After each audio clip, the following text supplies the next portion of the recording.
Hello, my friends, and welcome back to day 4 of Christmas.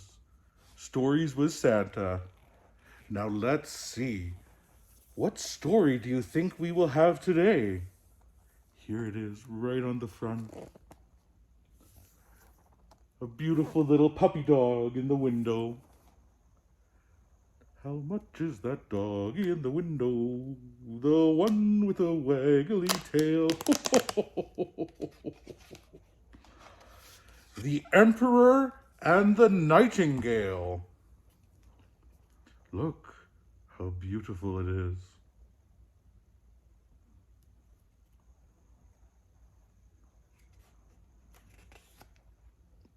The Emperor of China was very proud of his summer palace. The pillars were made of porcelain and the roof gleamed with real gold.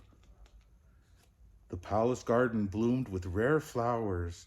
Tiny bells tinkled in the breeze.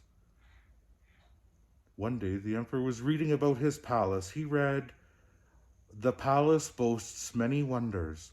The emperor smiled. "But most wonderful of all is the song of the nightingale." "What?" snapped the emperor. "I've never heard of this nightingale. Bring it here at once." Unfortunately, none of his ministers or servants had heard of the nightingale either. They combed distant meadows. They startled frogs out of ponds. At last, in trees at the very edge of the garden, they heard a soft, sweet sound. It was a little brown bird. "Are you the nightingale?" they asked. "The emperor wants you to sing to him." "My song sounds best among the trees," said the nightingale. But she flew to the palace and sang her sweet, soft song. The emperor loved it so much he begged her to stay and to sing to him every day. The emperor gave the nightingale a fancy golden cage and fine silk ribbons.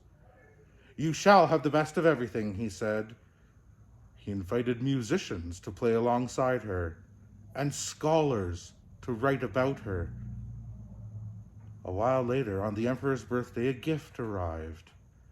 It was a clockwork nightingale, glittering with gold and jewels. If you turned a key in its side, it played a stiff clockwork tune. "How beautiful!" exclaimed the emperor.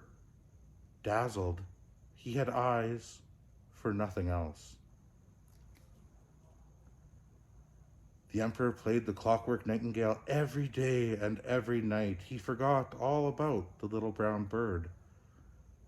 Until one day he turned a key to hear a sharp twang and then nothing. Some part of the clockwork had snapped. No one knew how to fix it. Now the emperor longed for the little brown bird, but she had long since flown away. The servants searched high and low. This time no one could find her. The emperor was heartbroken. He took to his bed and stayed there. His room was full of silence and shadows, and his doctors were feared he was close to death. But then, a sweet, soft song drifted through the open window, and the darkness started to lift. The little brown bird had come back, and the emperor began to get better. "You are a true friend," he told her.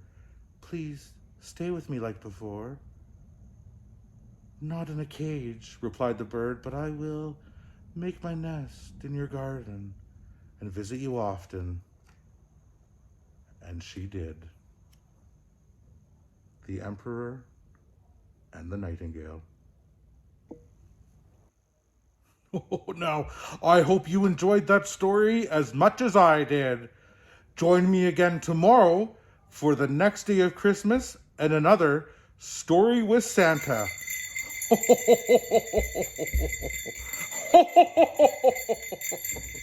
Merry Christmas!